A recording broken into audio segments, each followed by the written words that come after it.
There guys, Travis does streaming on Twitch and on YouTube pia, na anafanyanga reactions za anime na za random videos, and he makes like really cool stuff. You should go check it out.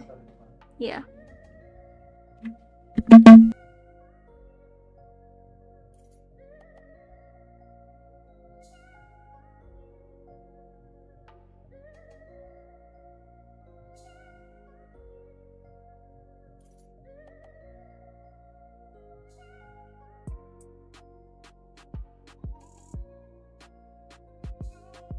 There guys, Travis does streaming on Twitch and on YouTube pia, na anafanyanga reactions za anime na za random videos, and he makes like really cool stuff. You should go check it out.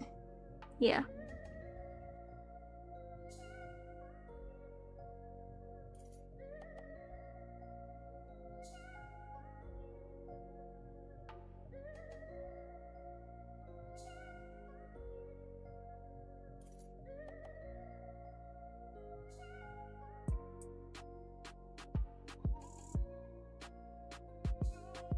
There guys, Travis does streaming on Twitch and on YouTube pia, na anafanyanga reactions za anime na za random videos, and he makes like really cool stuff. You should go check it out.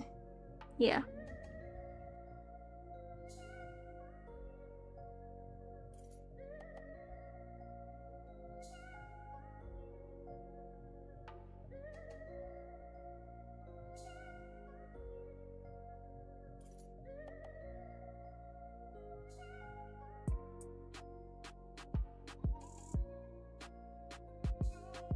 There guys, Travis does streaming on Twitch and on YouTube pia, na anafanyanga reactions za anime na za random videos, and he makes like really cool stuff. You should go check it out. Yeah.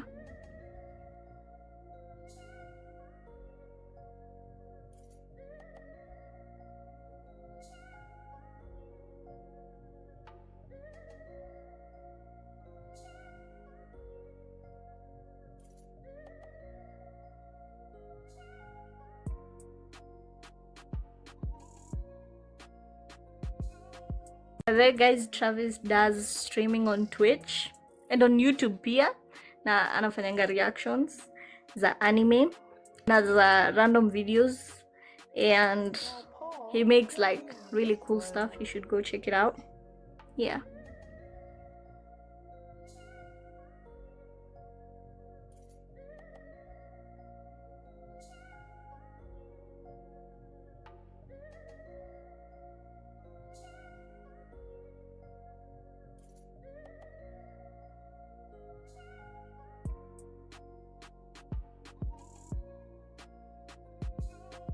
There guys, Travis does streaming on Twitch and on YouTube pia, na anafanyanga reactions za anime na za random videos, and he makes like really cool stuff. You should go check it out.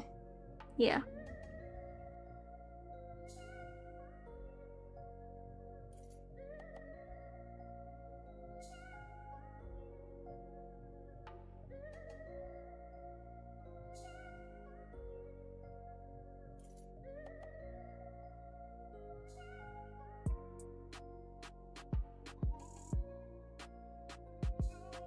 There guys, Travis does streaming on Twitch and on YouTube pia, na anafanyanga reactions za anime na za random videos, and he makes like really cool stuff. You should go check it out. Yeah.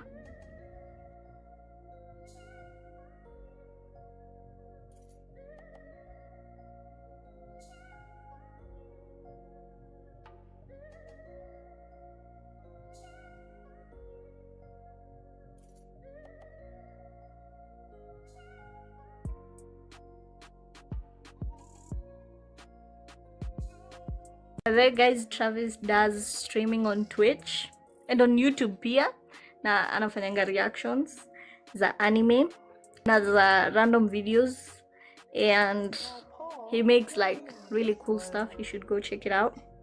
Yeah.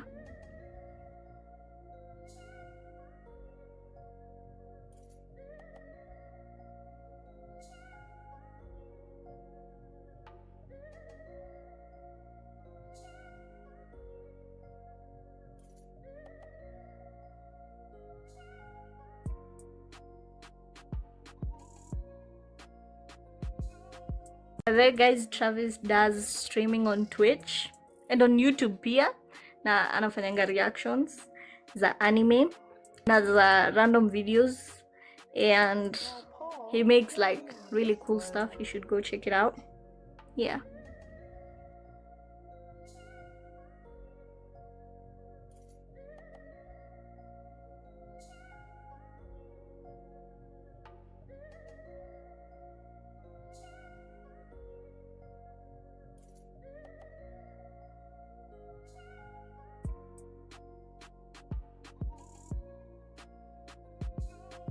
There guys, Travis does streaming on Twitch and on YouTube pia, na anafanyanga reactions za anime na za random videos, and he makes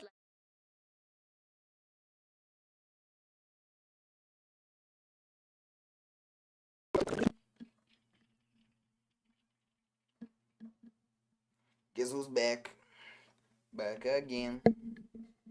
Shady's back.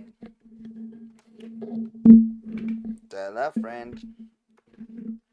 Guess who's back? Guess who's back? Guess who's back? Guess who's back? Guess who's back? Guess who's back? Guess who's back? Na na na na na na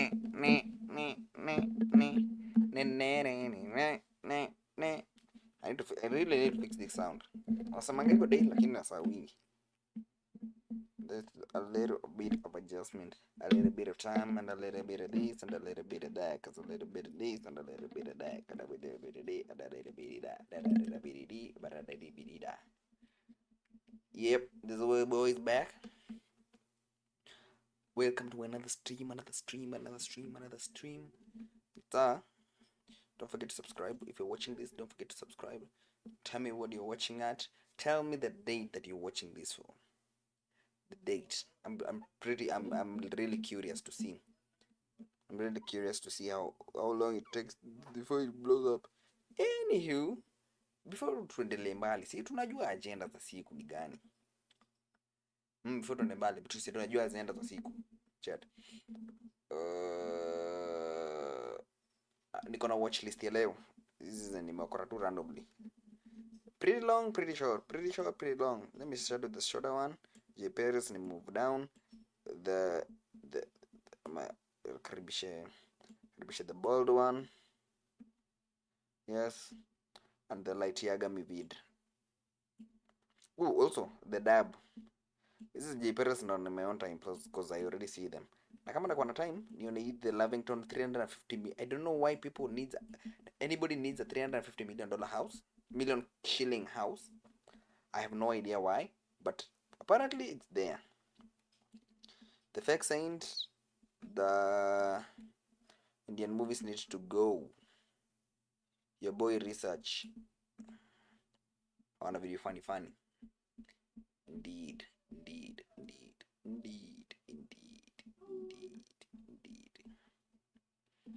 I guess that's it. Kind of. I guess that's it. That is all. This is ndo niko nimepangia. Without wasting. Oh, sijatumia tu link Roni. Sijatumia tu link Roni. Nani ana disappoint? Sijaona chapter. Nenda kwa nimemwassign that specific task ya kutumia chapter the moment ina drop hivi.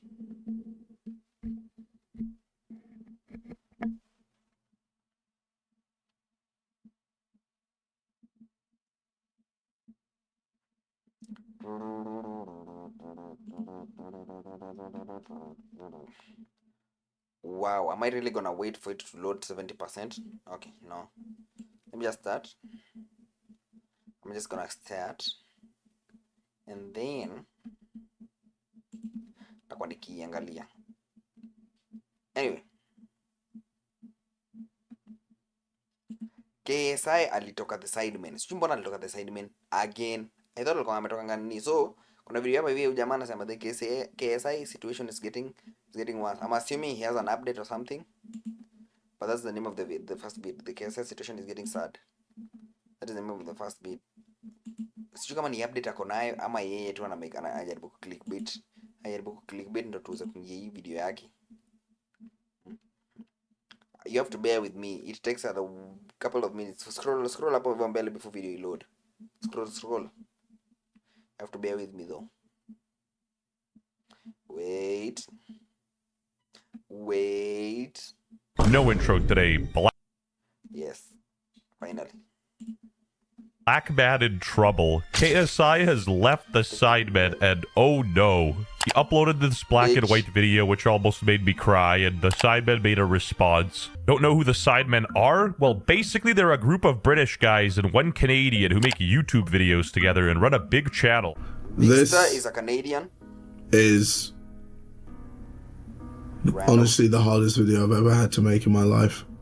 Bro's gonna start a clothing brand and start reading 30 minutes a day. Comedy Shorts gamer leaves Sidemen after 13 years as founding member. Olajide, known as KSI, announced on May 31st, 2026 that he's stepping away from the Sidemen after 13 years to focus on his health amid boxing.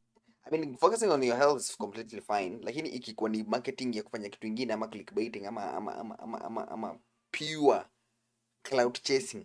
JJ does not need any type of cloud chasing, but he's too big for that nonsense. I mean, you would assume he's too big for that music, nonsense. prime drinks, and judging Britain's Got Talent. I've gone back and forth on this decision What happens for to breaks? a very long time. Is he contractually needed to be always there at all times for every recording, or he just can take breaks? Kwani mtu anachukua like anachukua hiatus like 3 years. Hakuna mtu atakuuliza. I've spent months trying to figure out what the right thing to do is. But after a lot of thought, I have decided that I will be no longer be doing Sidemen videos. This is worse news for the United Kingdom than the Queen passing away. We are sad to share the news that JJ has decided to not continue as part of the Sidemen. We had an amazing time on this journey with him, and we wish him all the best with his future endeavors. This doesn't change anything for the rest of us. We're I'm pretty sure hii story ilipata randomly kama venye ilipata sisi randomly. Still committed to creating the best content, events, and shows we can for all of you. This came as a surprise to us, and we know it will be an adjustment for you, but we've got lots of exciting stuff planned that we can't wait to share. Fuck the Sidemen, I can't stand them. Literally a bitch-made group I don't rate. Unironically better than KSI's music. Oh, relax, British people. It's not that serious. The Sidemen have been such a huge part of my life for over 12, 13 years. For almost half my life, the Sidemen have been my second family. We've grown up together. We've traveled the world together. We built something that none of us ever thought was possible. Especially back then when we were making random videos together.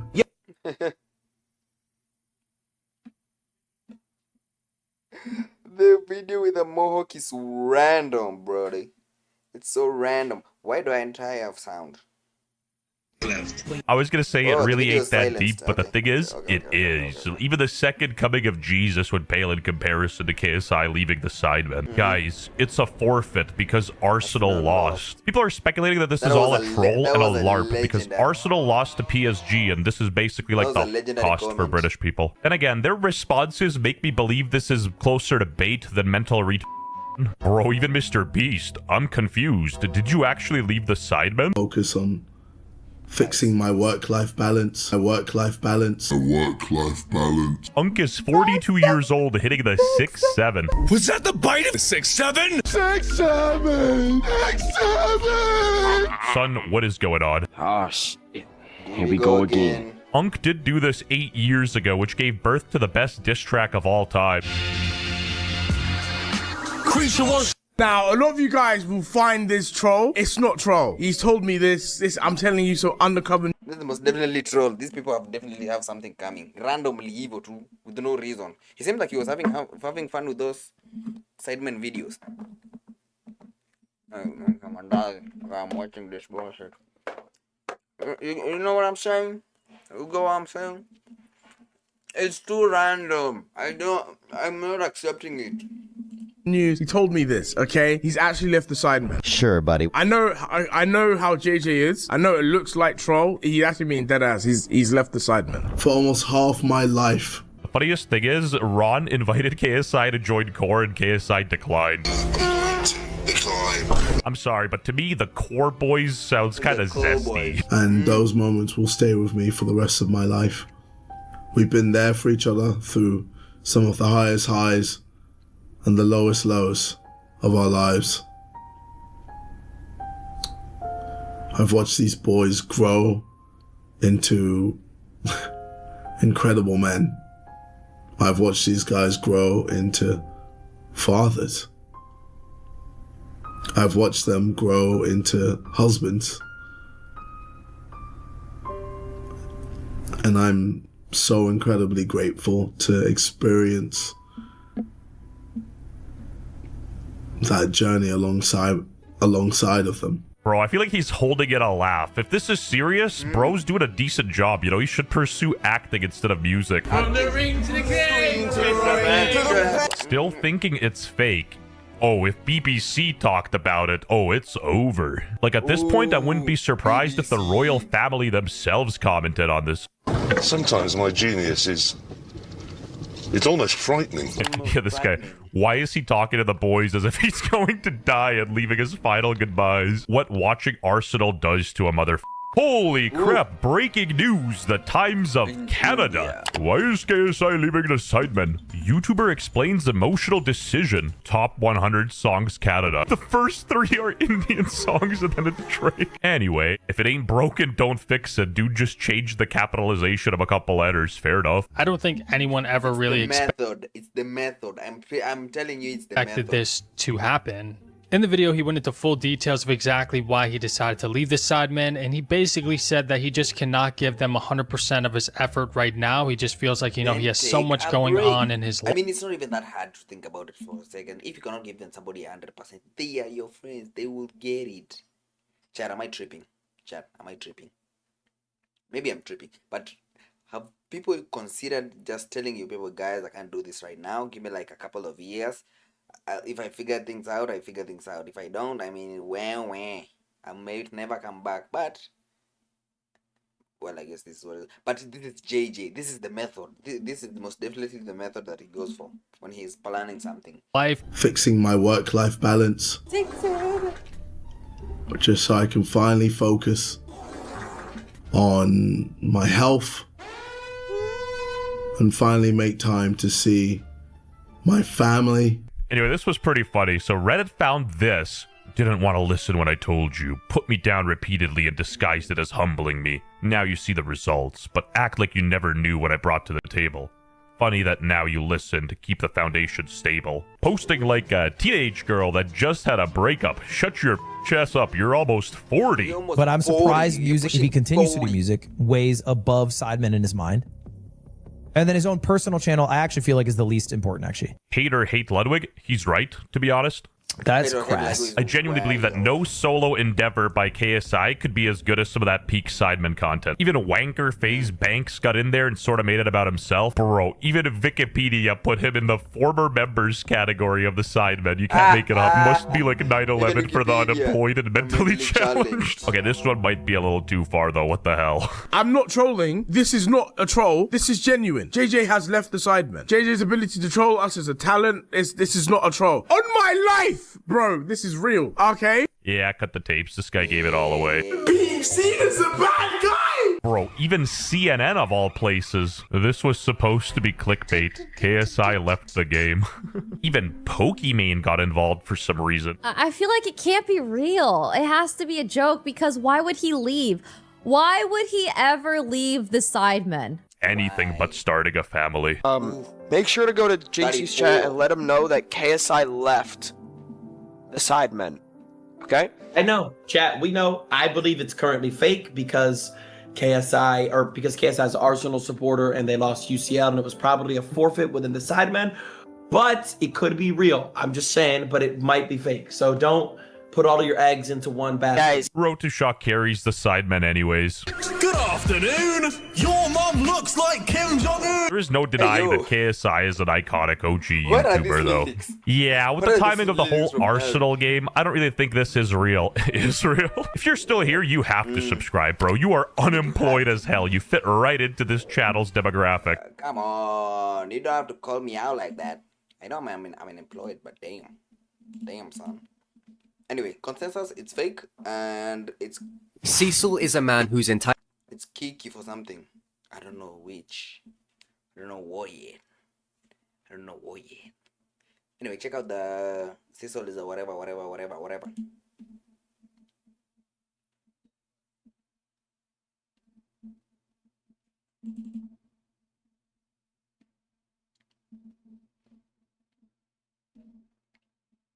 Would Cecil be able to control Saitama? That is the question that we want to watch the answers to. Would Cecil be able to control Saitama? That is the question.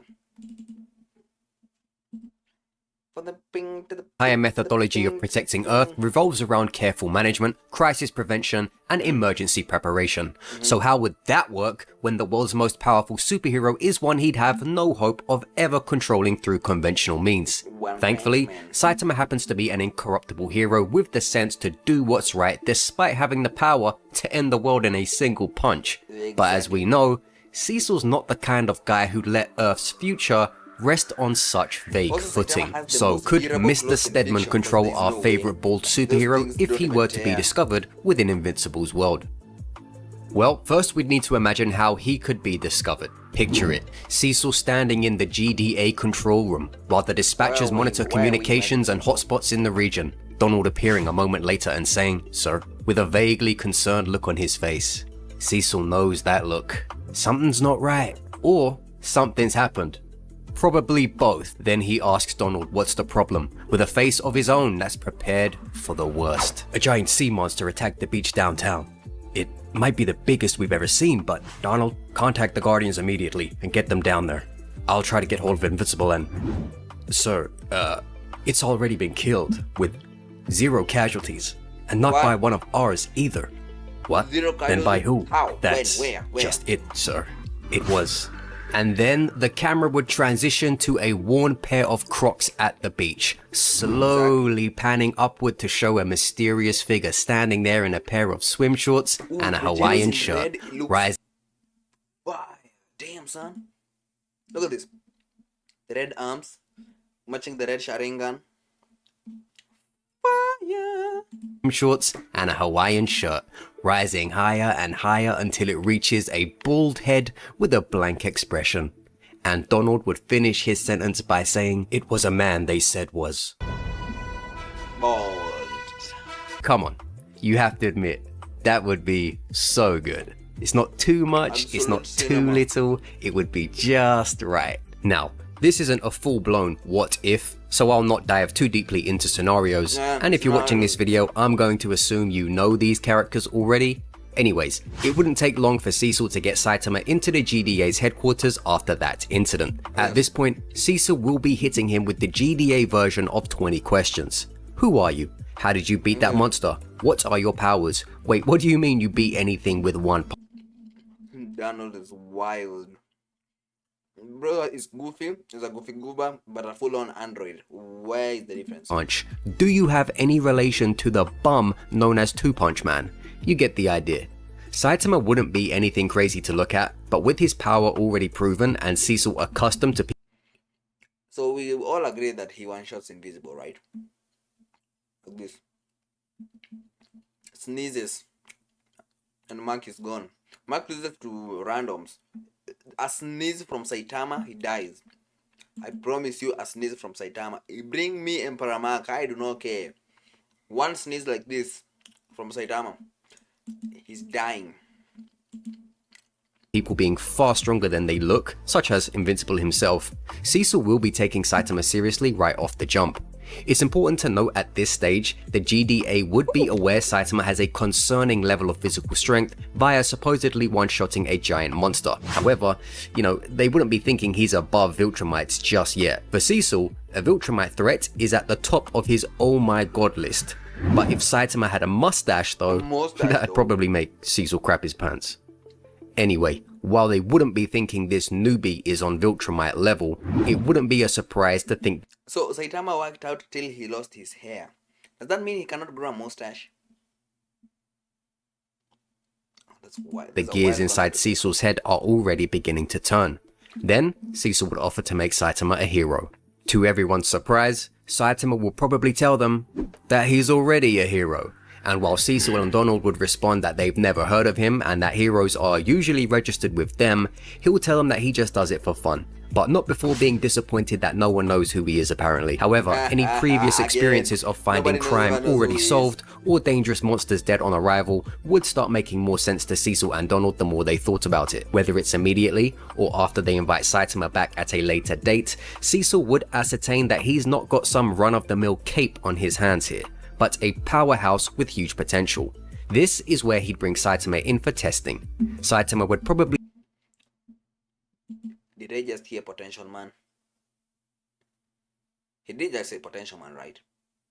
Potential man? Nah, not potential man. think of it as a drag, yet since he's got nothing going on, and this is somewhat interesting given he hadn't heard of all this GDA stuff before, he'd play ball. And because there was a mention of a buffet, Cecil would have asked how Saitama's power came to be. And after Saitama gives him the training routine story, Cecil is just going to raise his brow and be yeah, okay, and then get to work on trying to quantify this whole thing. Much like how he had tested Mark's strength with GDA's equipment, he would put Saitama to the test. He'd start with tests of strength more typical of those with super attributes, yet it'd become apparent very quickly that Saitama is far beyond. The scientists would raise the numbers, yet still to no change of effort from Saitama, until to Cecil's surprise, Saitama is casually lifting with one arm beyond the highest recorded lifting force of even Mark himself. That's right. Invincible's heaviest lift would be eclipsed by Saitama, who isn't even looking phased, and not even breaking a sweat in fact. And it wouldn't stop there. Saitama would have no trouble sparring with Giant, who would be incapable of harming him at all, and would sit him down with the lightest of pushes, since Saitama doesn't want to hurt a big giant baby. The lava test would be as we've already seen in the manga, with Saitama treating it like a warm bath and informing Cecil that they can leave him there all day if they'd like, and as a matter of fact, some tea would be nice to relax with inside of this lava spring, and any large mass they bring to him. What was that and when was that? Bro is casually sitting inside lava, inside a volcano, and asks for tea. The iceberg feet is light work for would be completely demolished in one punch. It'd be during these tests when Cecil realizes that not only is Saitama far more powerful than Mark, but he's far more powerful than any Viltrumite or Earth-based threat they've ever seen. Make no mistake though, Saitama wouldn't be doing all of this performance testing for free. He'd make it very suggestible to Cecil that he gets treated to a good meal for each day of testing, along with some snacks and any grocery coupons they might have lying around. Much like with the Hero Association, if Cecil wanted to recruit Saitama as a hero, he'd likely accept, but of course, only as long as it fits his lifestyle. Cecil might try to lay down a lot of responsibilities and requirements, however if Saitama starts to suggest that it's beginning to look like too much of what he doesn't want to do, Cecil should be smart enough to get Saitama under any means necessary, even if it means cutting a lot of the fluff out from the contract. What's most likely, be it instantly or after a short period, is that Saitama would have a special kind of position within the G. You can put Saitama under contract, but who's gonna enforce it though? You can try to put Saitama under a contract, but who is gonna enforce it? That is the real question.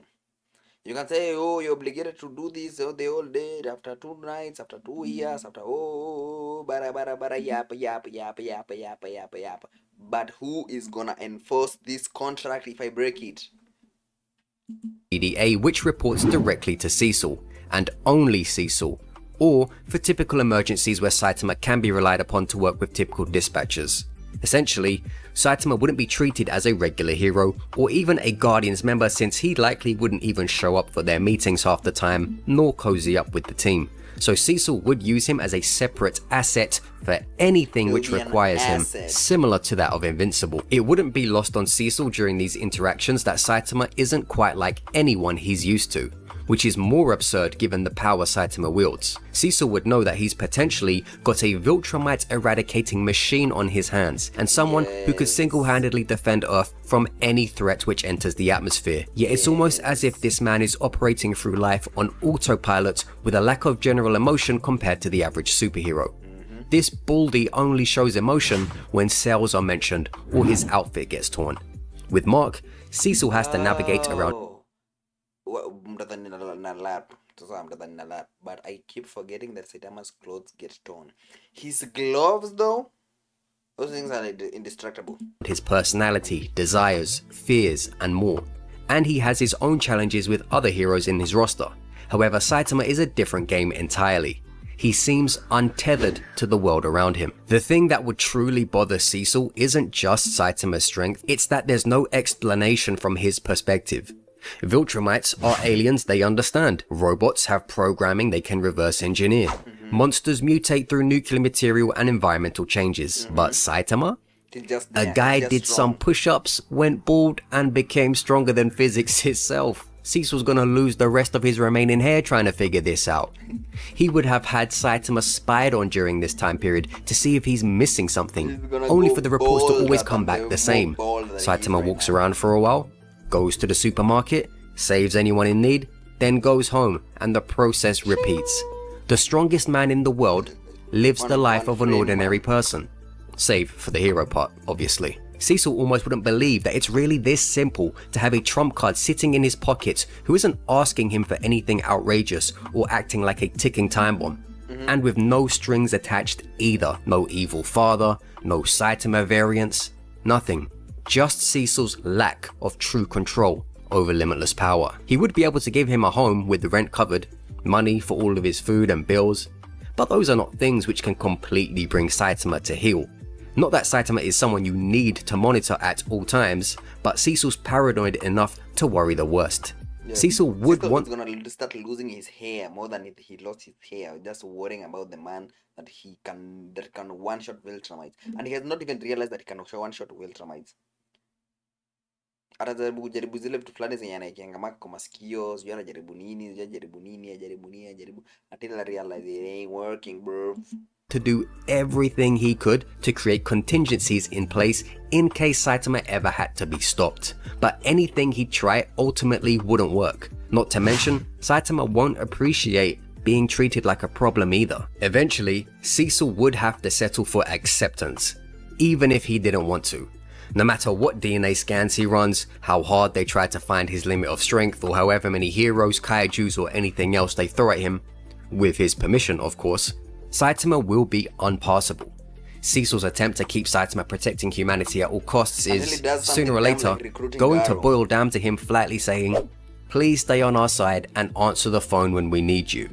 Once you get through all of the entertainment of Cecil trying every which way he can to find some kind of anti-Saitama strategy as a potential deterrent, the fact is Saitama has no weakness that the GDA can exploit. But Cecil won't even need to try this hard to figure out how to keep Saitama on his side, because it's like Saitama once said in a bonus chapter, neither the heroes nor the police do their job because someone says, "I beg you," right? Whether Cecil pays him lots of money, sets him up in a nice home, or makes a special app for him that tells him where and when all the best supermarket deals are going down, or none of that at all, Saitama will still show up when he's needed and punch the problem away, because that's what he does.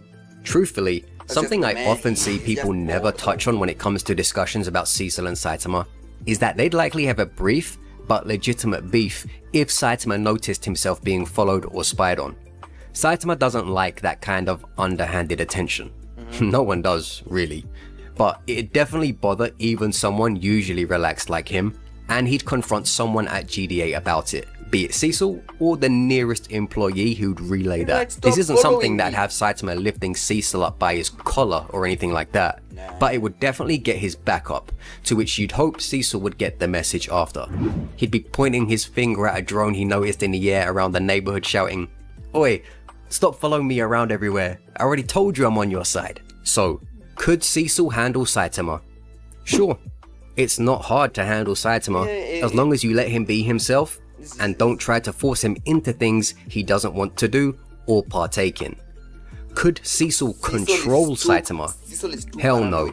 Of course not. He could make life convenient for Saitama. He could provide things Saitama would find some value in. But control him? Absolutely not.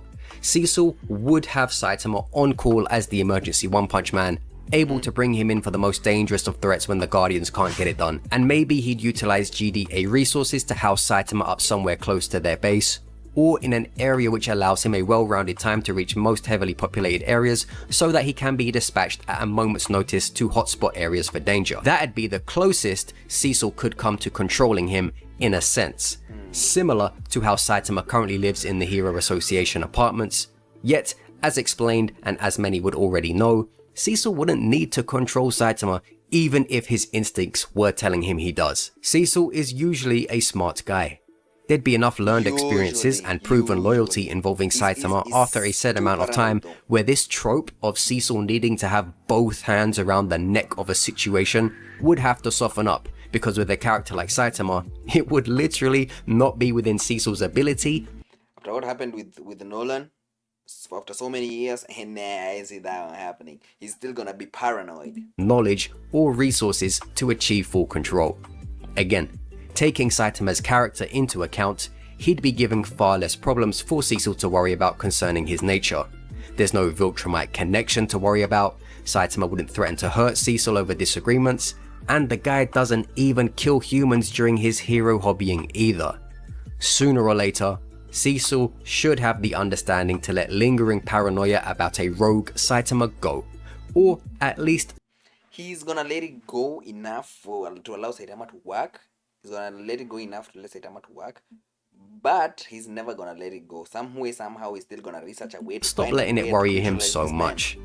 Get Donald to check in on Saitama every so often, make sure he's alright, see if he needs anything, make sure not to bother him with pointless crap, and everything should be fine. I'm sure Cecil can manage that. Anyways, that's all I got. Like the video. This is a very positive, too positive outlook on Cecil. Cecil is not that kind of man. In fact, after the Nolan betrayal, that ain't happening. I'm promising you that ain't happening. I'm promising you that ain't happening. That's a cool video. I liked it. I need like 2 more vids to see if I'm gonna subscribe or not. So subscribe though.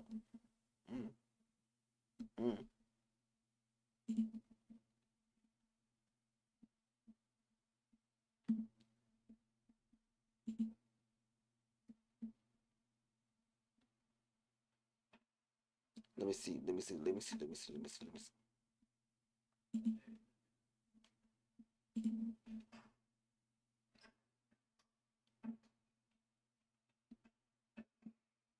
Ooh, rare foods. Kama kuna kitu nakuwa curious now, is it rare foods? And I'm seeing there's a chef here talking about some rare foods from the cheapest to the most expensive. Prawns must be there. Some weird Amazonian fish that I've never seen before. Hold on. Some weird Amazonian fish that I've never heard of. A flower, a fruit, na avocado. Avocado must be there in rare fruits, bana wewe. Pati heshima yake. Pati heshima yake jamani. However, let's watch the video. $1 to 100,000 of rare foods. See how blurry it starts? YouTubers be doing too much. But for some reason, this is why it works. Wait, why don't I have sound? Oh. Sorry. In this video, I'm tasting the most exotic foods from all around the world, including this $2,500 Tasmanian crab, this $25,000 caviar, a six-figure trio of the rarest lobsters on Earth, and so much more. All starting with this $1 item. I can't wait for this. Here we go. Ooh. Pink velvet bananas. These are from India, where they grow in the wild and apparently taste like vanilla custard. The first thing I noticed. Mandizia pink. Sijaona mandizia pink before. Sijaona mandizia pink. Leo nimeona mandizia pink for the first time. That's crazy. Is that if you look real close, they're like fuzzy. They are soft and fuzzy. Feel that. Oh, that's nice. We just kind of peel it off like a normal banana. Ooh, cool. What is that? They're filled with all these black. I know for a fact that this is how a banana should look like. The other ones are scientifically modified. By the way, kama hujai notice. Do you know that that is the actual size of a banana? It's supposed to be a berry of that size. The other ones that we eat are scientifically modified to be that large so that we can enjoy them more. So notice how their seeds are big. I'm yapping out of my mouth, but there is some truth to what I'm saying. Seeds on the inside.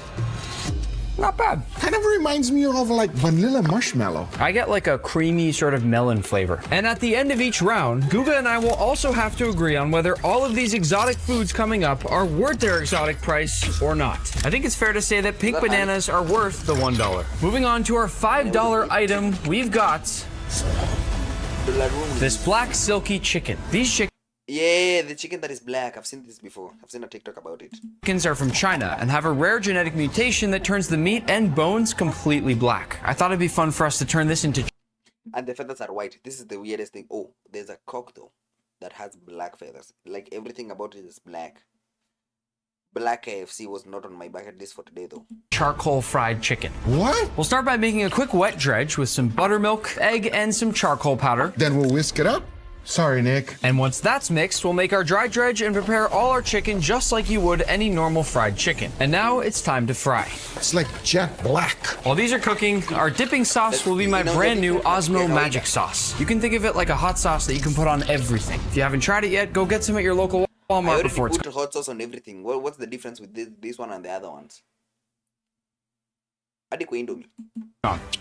Ooh, I like it. Spicy, sweet, everything. Guga, I think it's done. Look at that. Oh, Nick, you shouldn't be holding hot oil with a broken foot. Safety first. The big dunk. Ooh. Let's hear the crunch.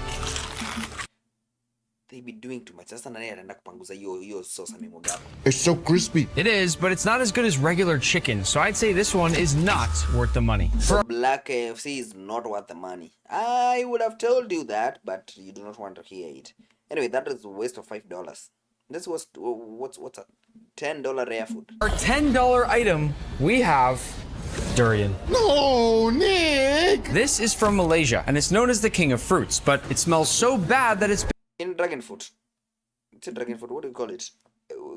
Ikona Gina.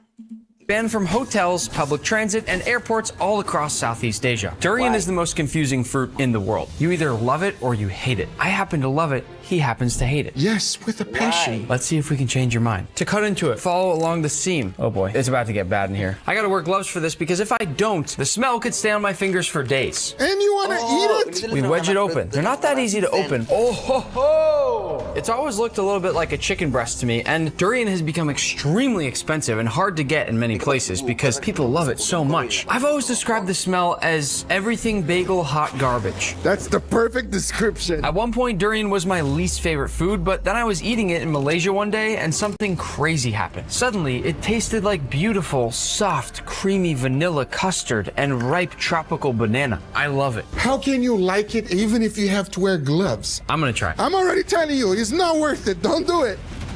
Oh, it's so good. No, it's not. It's so Don't good. do it. I can't stop eating it. Oh. We need to decide, is durian worth the money? I mean, I can decide if it has a scent that turns you off to the food, but it tastes sweet. Is it worth it?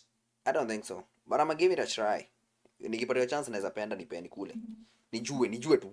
Just to know. Money. No. I'll make you a deal. You taste this durian, we'll say it's not worth the money. You don't, it's worth the $10. I can't. This one's controversial, but I think durian is well worth the $10. Next up, our $25 item, rare eggs. Here we have an ostrich egg and an emu egg, both from South Africa. A moo egg. Why is emu in the Holy Land laying eggs in the first place? Oh, not that kind of emu, okay. Mayai ya ostrich nimekuwa curious. Ina feeling kama ni protein pure. Because they ship so far and they're so incredibly delicate, every time I've ever ordered these, they come in a diaper. If you think about it, it's a baby ostrich. I never thought about it like that. You can't just crack these into a bowl like normal eggs. So we'll use a knife to open it up. Wait, the membrane's still there. Dude. Let's peel that back. Whoa. Oh my God. Look at the size of the yolk. I can't believe that comes from one egg. I've always liked the look of the emu egg even better because of how green it is. It looks like a dinosaur egg. Before we whisk these, I just want to show... Why are you mixing the eggs? That is so weird. Why are you mixing the eggs? I need you to taste the egg of an emu and the egg of an ostrich all at once. Okay, why am I crashing out over the mixing of eggs? Maybe it's better when it's mixed together, or it just tastes like eggs because an egg is an egg. At the end of the day. The difference in size. Look how this normal chicken egg compares to just the yolk. And when I crack it in, look at the difference. I thought a lot about what we should make with these eggs. I've seen these videos online of people making omurice, and I know it looks hard, but I've always wanted to try. Guga, egg me please. Yes, chef. Whisk, whisk, whisk. Create those curds in the middle of the egg, and then we'll peel once in a while, just around the outside here. I've tried it for 5 weeks in a row, and I could never get it. It's impossible to do it right. Once the edge sets, I'm gonna come around and then start folding. Don't mess it up. Oh, that's perfect. Okay.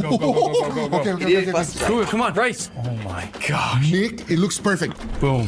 Wow. Look at it. And the sauce? That is emu ostrich. I've seen that trick enough in animes to know that this might be the best tasting thing that I've never eaten, but I've seen too many times. I can't speak English today. Omurice. Money. I love the texture of the egg. It's runny, it's flaky. We could not have treated mayai jaiva ndani. Hakuna. Zai. Mbona wazungu wanafanyanga hivi? Why do people do this? Why is your egg not ready? Those eggs in any better way. I agree. Rare eggs, definitely worth $25. Next up is our $50 food, pufferfish. Wow. In Japan, this is known as fugu, and it's one of the most... Why is it still alive? Also, is it pufferfish poisonous? Pufferfish is definitely poisonous. Most dangerous foods you can eat. Just one pufferfish has enough poison to take out 30 adults. And before you get nervous, don't worry, we're not going to eat this cute little guy. He's too cute. Oh. Instead, I flew all the way to Japan and went to the fish market to pick up the biggest pufferfish they had. I was planning on bringing it all the way back home for this video until I found out that the last person who did that is now in jail. But we were able to get our hands on some Atlantic pufferfish, which is this meat right here. That's the fillet of that little guy? Nick? I thought it'd be fun for us to make some pufferfish hand rolls. But first, I've got 2 bonus exotic foods to add to this. Wasabi. Oh, the real thing. Not easy to find. And second, sea urchin. I know this is one of your favorite food. It's true. The sea urchins... That is how wasabi looks like. I thought, wait, what? Wasabi ni nini? I always think ni wasabi ni pilipili. So it's a fruit. It's a plant. It's a plant thing. It's a plant thing. And sea urchin is something weird that I don't think I will ever sit down and taste myself. Actually came in live this morning, but to save a little bit of time, we've already opened them all up. Guga, show them how you grate fresh wasabi. All you do is grate it on some shark skin. To build the hand roll, we'll take a little bit of rice and put it down on 1/2 of the seaweed. Then a few pieces of pufferfish, a generous portion of our sea urchin, and then whatever other toppings you want. And of course, don't forget. I have never sat down to watch a cooking video. I'm learning so much. This is how you make whatchamacallit. Get the wasabi. Let's roll it up. The best part about this hand roll, it's a lot safer than the one in Japan. But let's see if it's worth $50. It's a little weird. The pufferfish tastes like nothing. It's like chewy. Pufferfish is not worth the money. Much better as a pet. They're so cute. Moving on to our $100 box, we've got fresh cacao pods. Beautiful. These are from Ecuador. They're the first step to making chocolate. I love how many different colors and sizes they come in. You already know this, but when I went to Ecuador to make the world's largest chocolate bar, definitely one of my favorite records ever, I was in the cacao fields with some of the farmers and they taught me how to karate chop the pods open. Luckily, my friend Guga used to be a master in Brazilian Jiu-Jitsu. No joke. Perfect chop. Beautiful on the inside too. These seeds here taste like a mix between lychee, mango, pineapple, and a little lemon.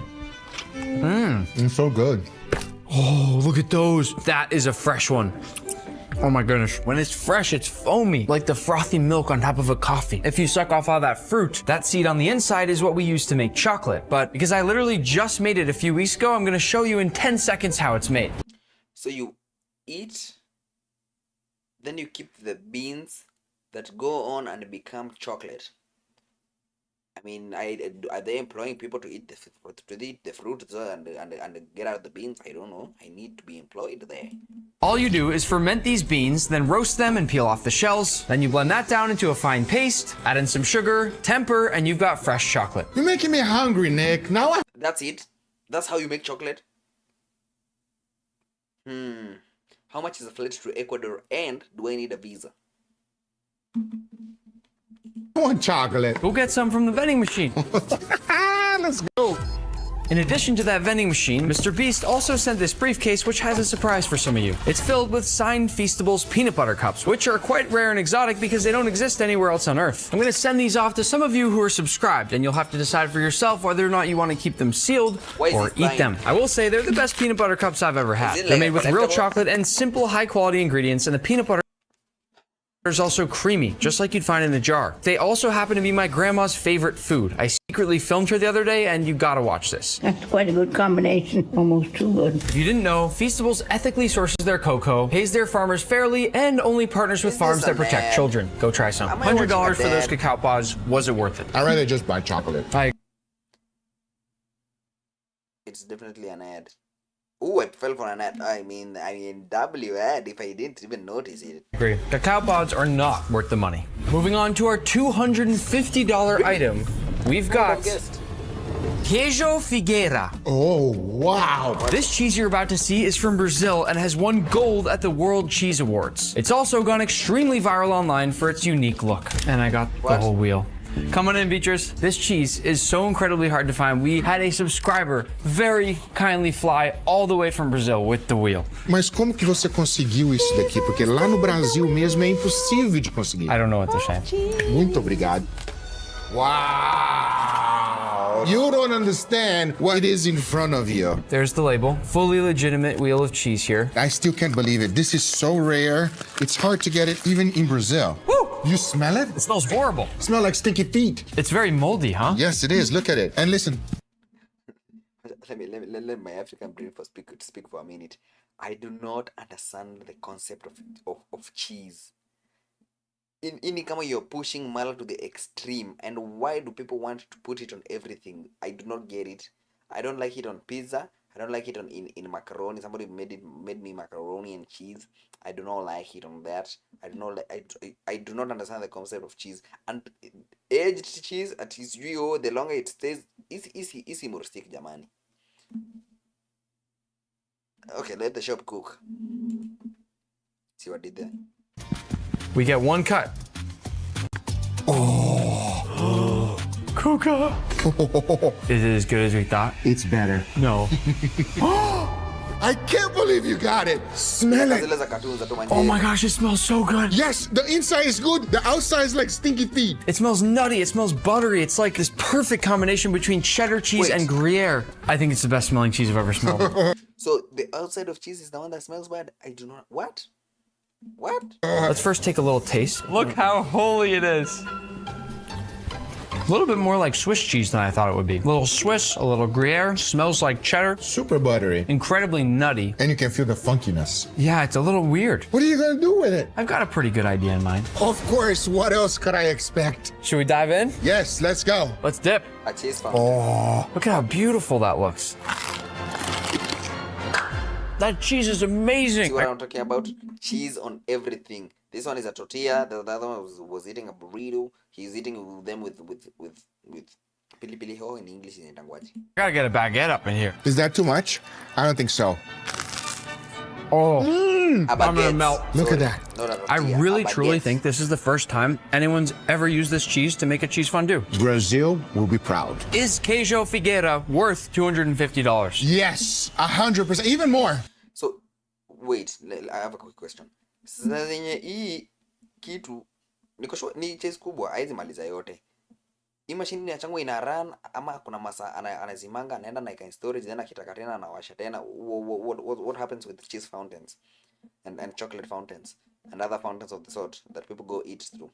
Also, kama mtu amepaka mate, hiyo mate makes you go. I have so many questions that I did answer. I will pay even more. Confirmed, this cheese is absolutely worth the money. Now for our $500 item, get ready. A plastic swordfish? Swordfish, Wait, that is no.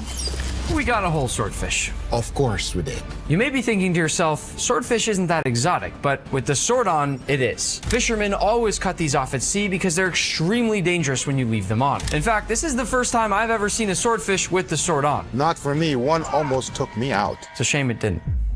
We're gonna cook this in the coolest way possible by cutting out a perfect ring. Look at that!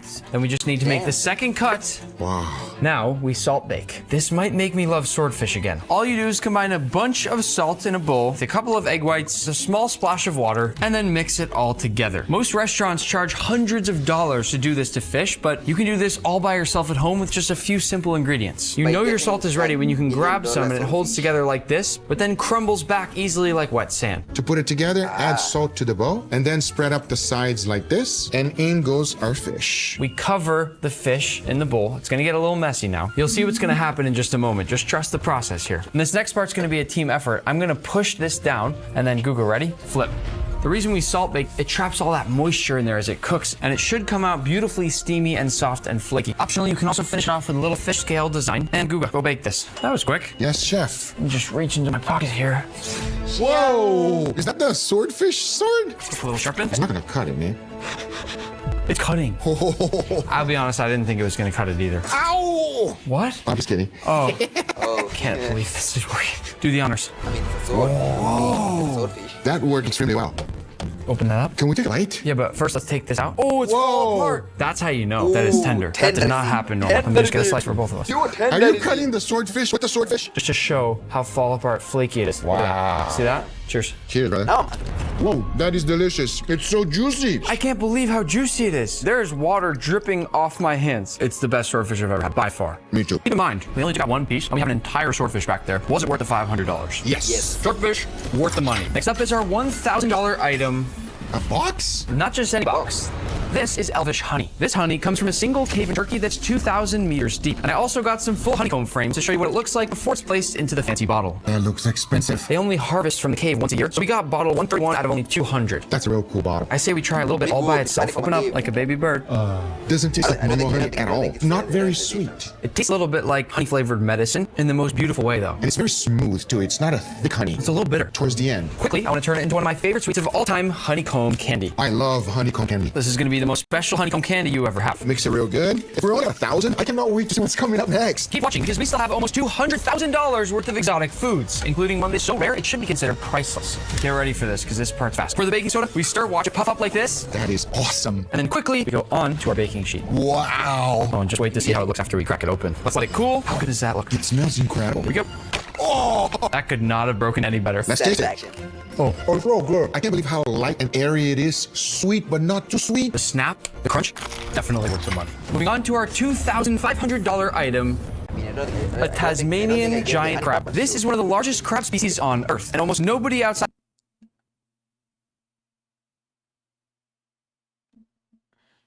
I just collectively realized that the entirety of the human species of Australia has ever tasted one. How did you get it all the way over here alive? In all my years of making YouTube videos, this was the most difficult thing we've ever tried to find. It's actually also the entire reason I wanted to make this video. Look how beautiful this is. Definitely a cock. I know lobster is the cockroach, but it's the same thing. They are the same. It's funny, come and dog or something.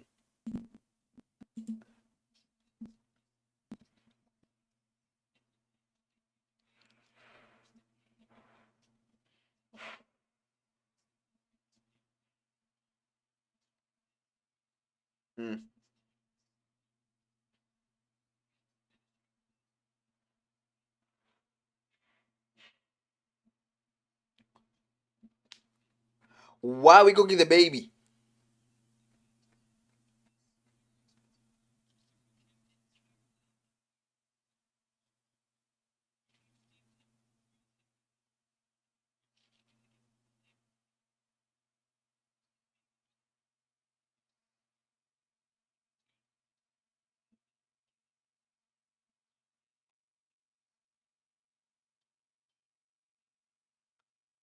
Bro just got boiled. Crab is. But here's the crazy thing. This one's tiny. This is a baby. It don't look like a baby to me. We also managed to get one that is 5 times bigger than this. And because of how special it is, I thought it'd be fun to give it to somebody watching, and you and I can cook the baby one. Let's do it. How do you want to cook it? I thought the one and only way to honor this very expensive crab was to cook him entirely in butter. And you know, we'll break into it. Whoa. This orange stuff right here, that's the best part. Doesn't look the best part. I want each of us to get a claw. I'm gonna crack into it. You made that look easy. What I find so amazing is the meat looks exactly like the claw. And now that we have our claws, we dip those into all that crab miso. That looks weird. Just trust me, get it all in there, get all that orange stuff. That's the best part of the crab right there. Try it. Oh, wow. This is better than Alaskan crab. Where does this rate on the crab that you've had in your life? Number 1. It's tender. It's so sweet, though. It's really sweet. This is weird, and it looks weird, but it tastes really good. Hold on, stay there. Don't move. Why do you have a string on your head? A string? Tilt your head down. What is that? What did you put on top of my head? How would I have done that? What is that?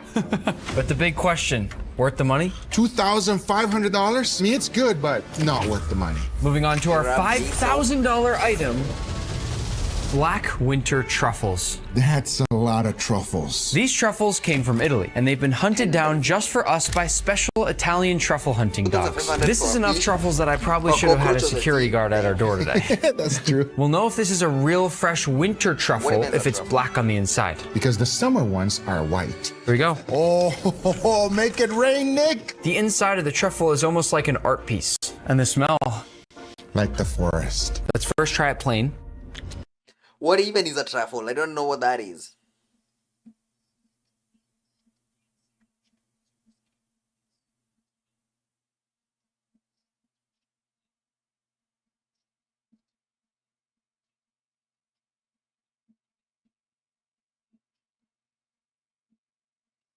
Pastarino.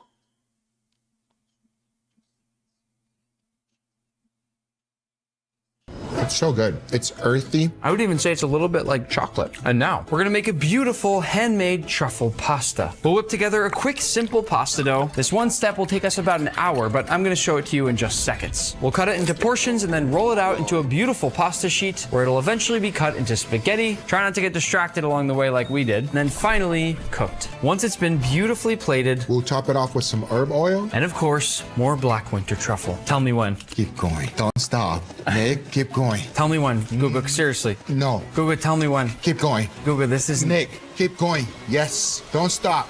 Nick, keep going. I'm gonna stop here. Nick! I can't. Time to see if it's actually worth the money.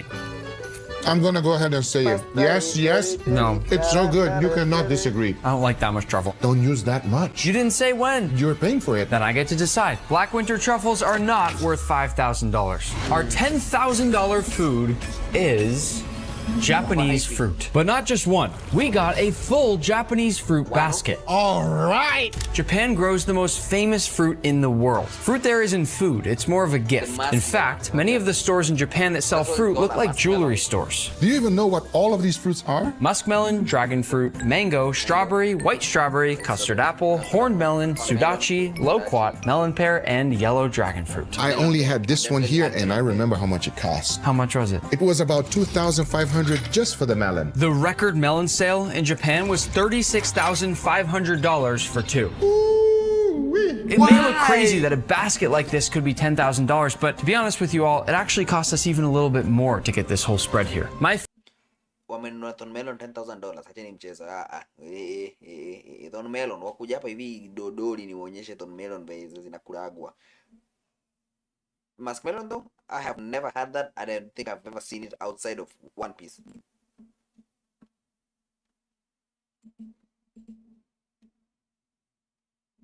Favorite without question, this mango. Close your eyes and think about the moment that you cut open the best mango of your life and the smell of it.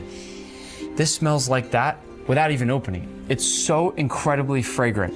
Wow. If you look up close, you'll see there's literally an identification code on this mango. I didn't know about that. That's cool. The reason they have this is because how strict the growing process is. A melon plant grows 10 melons, and in Japan they cut off 9 so that all the plant's energy goes into one perfect melon. They hand massage it, they polish it, they align it with the sun, and that's how you get this. Before we make what I want to make, let's just try it plain. I definitely want to try the melon. We also have to try the strawberries. Look at how they're packaged. How much are these? These strawberries alone cost hundreds of dollars. I like these so much that I eat the whole thing. The greens? No, you don't eat the greens. Oh, it's like perfect. I'm gonna cut my mango. See how it cuts like butter? So golden, beautiful, vibrant. You'll see as I cut this that it just begins to flow with mango juice. Wow, look at that. Yeah. It's so juicy and meaty. This one mango was about $385. Wow. When I squeeze this, I just want to show you Kwa maembe. 40k kwa maembe moja. how juicy this really is. Quickly, do the honors of the melon. Look at this melon. Will you cut us a slice? Let's go. Just wait till you see what we're gonna make with these. It's juicier than the mango. Here's what I want to do with the rest of our fruit. Have you ever seen those Japanese fruit jelly cakes? That looks really cool, but I've never had it. Let's not make them wait and watch us cut all this fruit. Let's just bring them on in. This has now been fully set in the fridge. Gonna heat it up to loosen it a little bit. Moment of truth. Oh, wow. Look at the colors. That one is so cool. Let's open a couple more. Whoa. Wow. Wow. Whoa. Look at it. Wow. Look at the strawberries in there. Let's cut into it. I gotta cut very carefully here. Wow. It is perfect. That's so cool.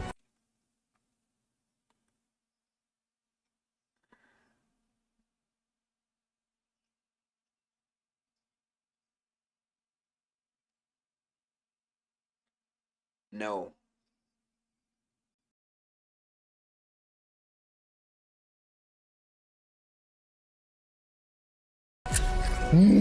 It's Jello, but it just tastes real. It's like the best version of Jello. But is it worth $10,000? If you're paying for it, yes, but if I have to pay for it, maybe you buy just an individual fruit. $10,000 for the whole Japanese fruit basket?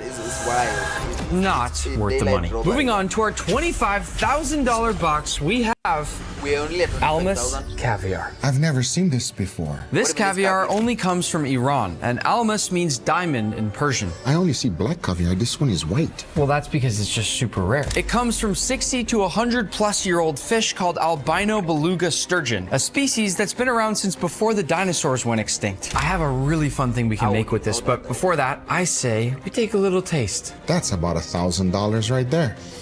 Smells expensive. Woo, that's good. I know you like it. I can see it in your face. One more taste. Why not? Let's really slow down and try to describe the flavor, because most people never get to taste this in their entire life. It is creamy, salty, savory. Yeah, it really doesn't taste fishy. It's like a salty butter. Almost as much butter as we used to cook the crab earlier in the video. I like this butter better though. As crazy as this might sound, I think we should make some caviar nachos. That sounds great. Should we make them wait while we do it, or should we just... Look at those. Are you kidding me? As you can see, we even added a couple different types of caviar in there. Oh, I'm glad he's out. I'm gonna take another bite. Have another. Little bit for you, and the rest for me. It's good, but it's not $25,000 good. Almas caviar is not worth the money. For our $50,000 box, we have Wagyu beef. That's it? No. We got an entire Wagyu cow. Yes! What is even is a Wagyu? I knew he'd be happy. Yes, you're doing it right. In front of you is an entire Wagyu cow straight from Australia, the second best Wagyu in the world behind Japan. You got the ribeye, the tenderloin, the shank. I can't believe it. We even got the tail. The head looks kind of different though. It's not a real head. I didn't want to scare them. So what do we do with it? Let's cook the best part, Where's which the is head? The picanha. But wait, I want to give you 5 seconds to see if you can identify where the picanha is. 5, 4, 3, 2, 1. Tell them where it is. number 7. Be honest in the comments if you got it right. Picanha is possibly the most famous food from all of Brazil. Picanha is very rare to get at Wagyu. I don't know how you got it. Oh, I got it from my friend Tom. Hey guys. Let me just clean off the board real quick. That was cool. Our idea with the steak is that we have so much beautiful honey left from earlier in the video that we might as well use it to make a honey dipped picanha. For now, we're gonna squeeze all of this honey out of the honeycomb, and then we're going to dip the picanha in all that honey. It's gonna soak up tons of sweet and delicious flavor, and once it's dipped and fully coated in all of that beautiful special honey, we'll rest it on a tray. Oh my goodness, Guga. And now we cut out a big portion of steak. The next step is to put it on this Japanese charcoal grill. We've been preparing this grill all day long, and now it's at that perfect temperature. That beautiful crust, the caramelization from the honey, now things just speed up, and it's where you need to flip more often. If not, you will definitely burn your steak. That's it. Take it off. Whoa. Put him to sleep. The final step is to drop some of those hot charcoals into these beautiful herbs here, and just wait a moment, you'll see it start to smoke. I can smell it. We're gonna use this to blast the picanha with flavor just before we cut into it. Once we got some smoke, I will place that honey picanha over, hear that sizzle? Wait. Not yet. With our rosemary brush. Wow. A little bit more honey over the top. I know, Guga. Cover it up. Trap that smoke, and now all that's left, Guga will get a few nice slices. It's perfect. And then for plating, I'm gonna lay it down, back and forth. Some compound butter, quick torch. Wow. And now we eat. It tastes like heaven. You know what I'm gonna ask you. Is a $50,000 Wagyu cow worth it? $50,000? No. A little Wagyu, yes. A whole Wagyu cow, not worth the money. For our $100,000 item, the moment I know you've all been waiting for. Wow. We have the rarest lobsters anywhere in the world. No way. Yes way. The blue lobster is extremely rare at 1 in 2 million. The calico lobster is 1 in 30 million. And this pink albino lobster, 1 in 100 million. The cockroaches have colors. I have no idea, and I did not expect this. Okay, I did see in the teaser of the video. But the cockroaches have different colors. Never seen anything like this before. How beautiful are these? The blue one is just so shiny, it's almost fluorescent. They are very pretty and extremely unique. How can we possibly... If you throw this in an ocean where we never see it and go and come back after 1,000 years, people will think it is an alien. It is not. It's just a big ass lobster. An ocean cockroach. Explain to them how rare this is. I was thinking the same thing, so Captain Kurt, come on in. Captain! How are you? This is crazy. Captain Kurt is a great friend of mine who also happens to be a lobsterman. How rare are these? To have all 3 of them in one kitchen is unheard of. The odds of having all of these lobsters right here is 1 in 6 sextillion. That's 21-0. I don't even recognize that number. I've never... What? That seems exaggerated. I can't even lie. For a YouTuber, child's play. I'm pretty sure another YouTuber will make it happen some way, somehow. 6 trillion. God damn. So I pulled a W video. Never seen this before in my life. So really, we should have marked this box priceless. Yes, you wouldn't want to cook these. I can't cook these? No. Blue lobsters are poisonous. Wait, is that true? No, Wait, absolutely. Oh. Don't worry, I've got something else in mind. But first, Captain Kurt is going to bring them back to the aquariums where they came from. They're safer there than going back into the ocean because they stand out so much that they're eaten really easily by predators. This here is a blue Normandy lobster. Not as blue, but it's still blue. This type of lobster is always blue, meaning we can cook one without feeling bad about it. And most chefs consider them to be the best tasting lobsters in the world. I love the colors of the tail. It looks like a jewel. We've been cooking all day, so I didn't want to make us wait, and I already broke the whole thing down. No way. This took about 3 hours, but I think we got out every single piece of meat in the lobster. Enjoy. Ha.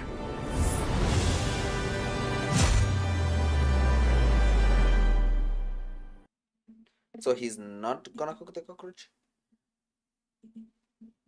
I mean, the rare 660, he just went to an aquarium and got one. I mean, it's not even that. It's not even that great or grand of a feat. But cook the cockroach though. I won't even lie. Especially the blue one. I wanna see you taste it and tell me that it tastes great. That was wild. That was an amazing video though. WV. I won't even lie, god damn. Okay, what is next that is lined up? 11. Damn, I'm tired, Jaman. That's enough for today. Chat. Isn't that enough for today? A 1 hour 14-minute stream? Really?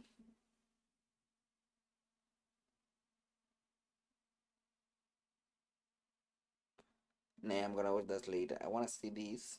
Ranking killers by L's chances to catch them. Ranking killers by L's chance to catch them. Huh. Light Yagami was caught by L, but all they needed is the burden of proof. These other bums will not even give him the time of day. Hold up. Started without me. L from Death Note is one of the best detectives in fiction, and honestly, a lot of anime fans would tell you that he is the best, because this man is known for doing the absolute impossible. Now, before the Kira case was even a thing, L literally prevented World War III at just 8 years old by communicating with different world leaders and stopping the conflict from escalating, which is absolutely absurd. Then you've got other insane cases like the BB murder case, which helped cement him as the guy law enforcement calls when a case is just so difficult for anyone else to solve. Essentially, he is the last resort for the impossible. Now, I know some people are gonna say, well, if L is so smart, then how did he lose to Light Yagami? But that argument kind of leaves out the most important part. L was playing a game without knowing the rules. It's kind of just like throwing somebody against Magnus Carlsen in chess, except they don't even know how chess works yet, and they still somehow almost win. L basically knew Light was Kira from the moment he started seriously observing him. But the problem was that he was trying to solve something that should have not been even possible in the first place. He had no reason at first to believe the supernatural existed, and by the time he fully accepted that it might, it was already too late. Even then, from absolute scratch, L narrowed the entire Kira case down to Light Yagami and laid the foundation for Nier and Mello to finish the job. So yeah, to sum it up, L is simply him. Now the tiers are pretty self-explanatory. We have they escape L, close case, which means the killers get almost this close to surviving, but inevitably they do get caught. And easy arrest is it's a pretty easy arrest. Coming in first, we have Dexter Morgan. Now, with Dexter, there are honestly a lot of moments in the show where you can look back and say, yeah, if the right detective was on this case, Dexter would have been finished way earlier. The biggest example of that is obviously in Season 2, when the FBI comes in to investigate the Bay Harbor Butcher case. Like, imagine them hitting a wall and they just call up L like, yo, brother, we need your help because this case is an absolute nightmare. Now, that would be bad news for Dexter immediately. And the reason I say that is because Dokes was already this close to exposing him without being The meme. I can't stop thinking about anywhere the meme. near at This one. The one is like,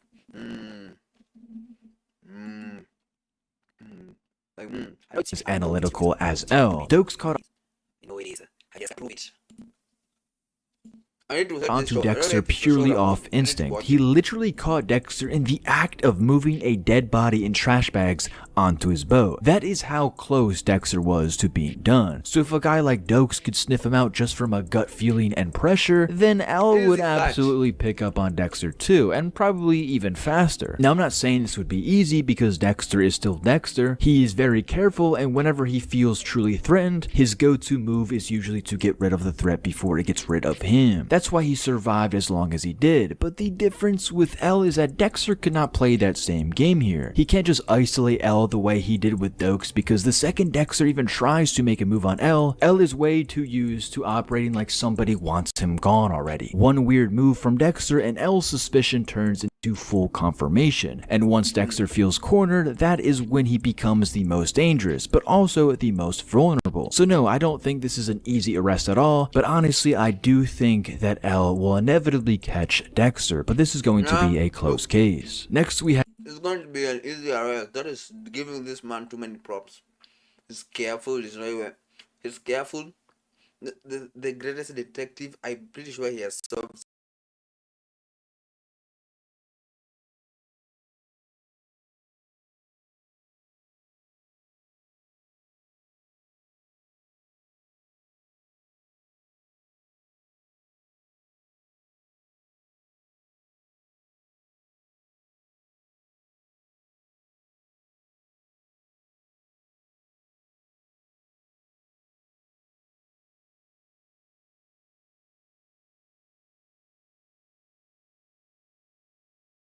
so many serial killer cases for this to be a close case. Easy arrest.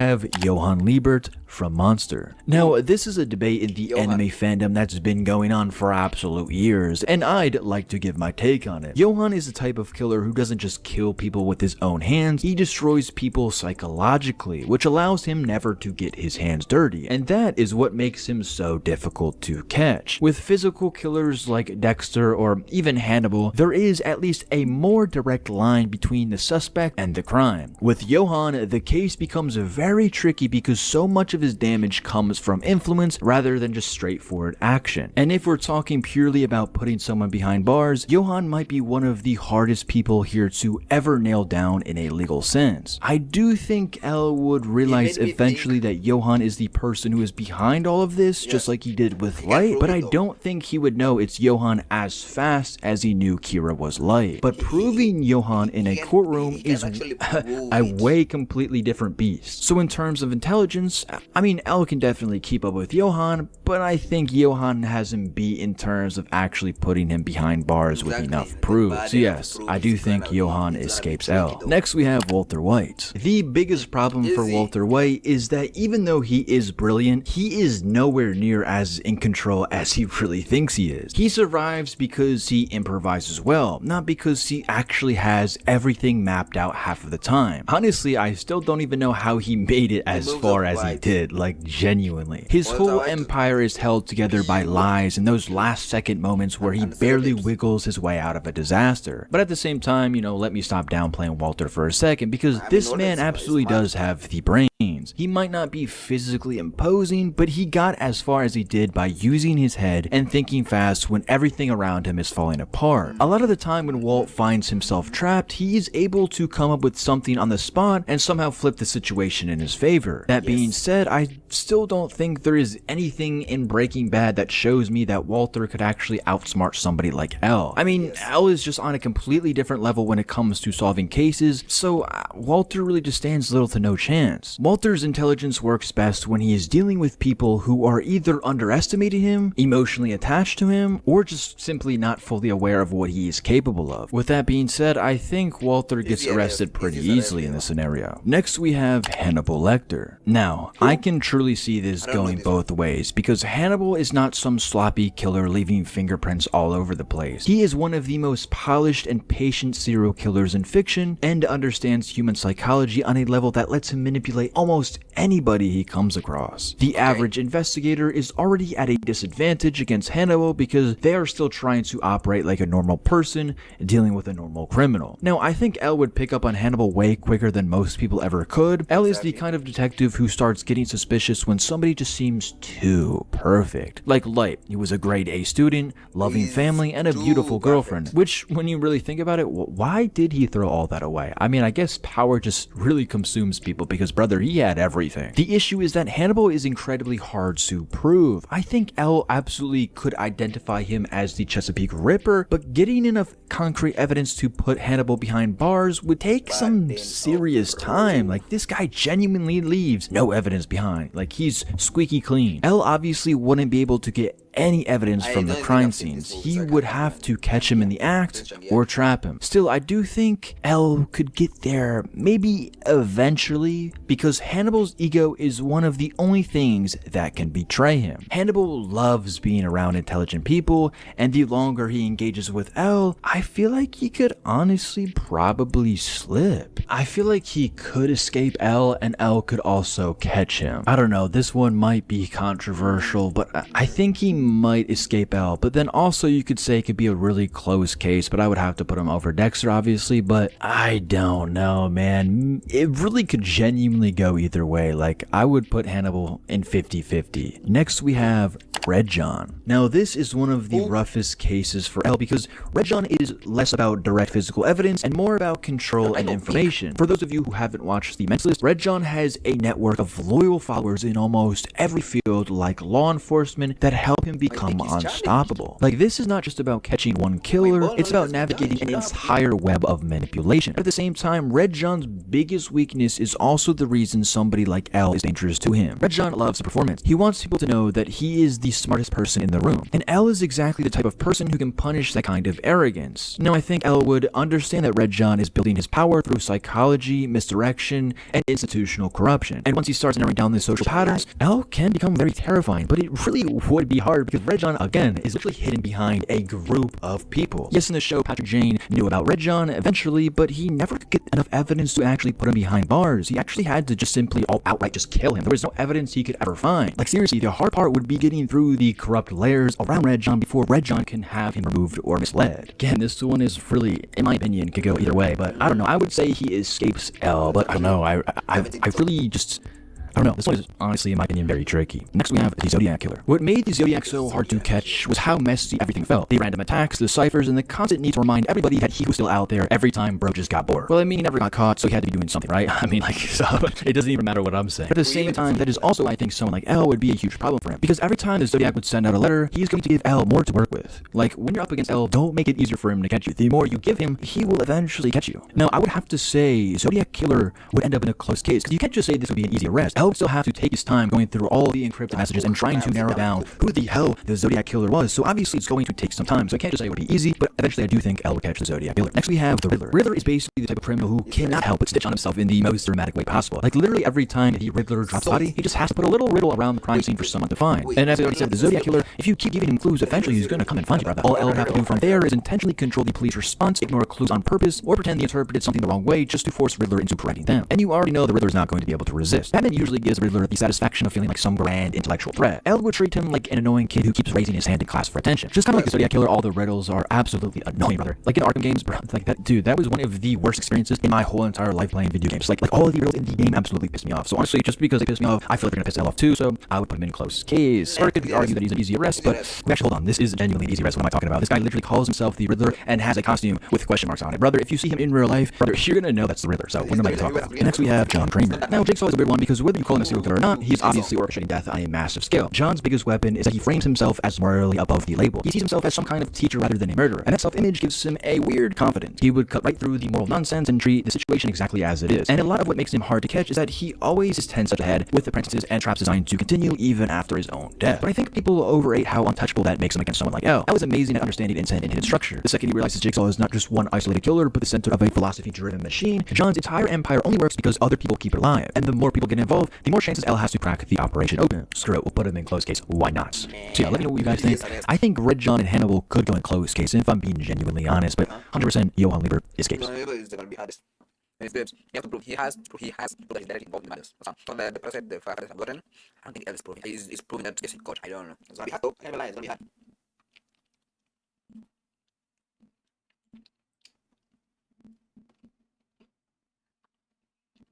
I've been Robin. Nah, I'm going to more. Look at that. I'm going to close himself in the app. Look at that. Down. For the W stream. Let me see what more I got going on. I'm going to charge. So I'm going to hop off. Ciao.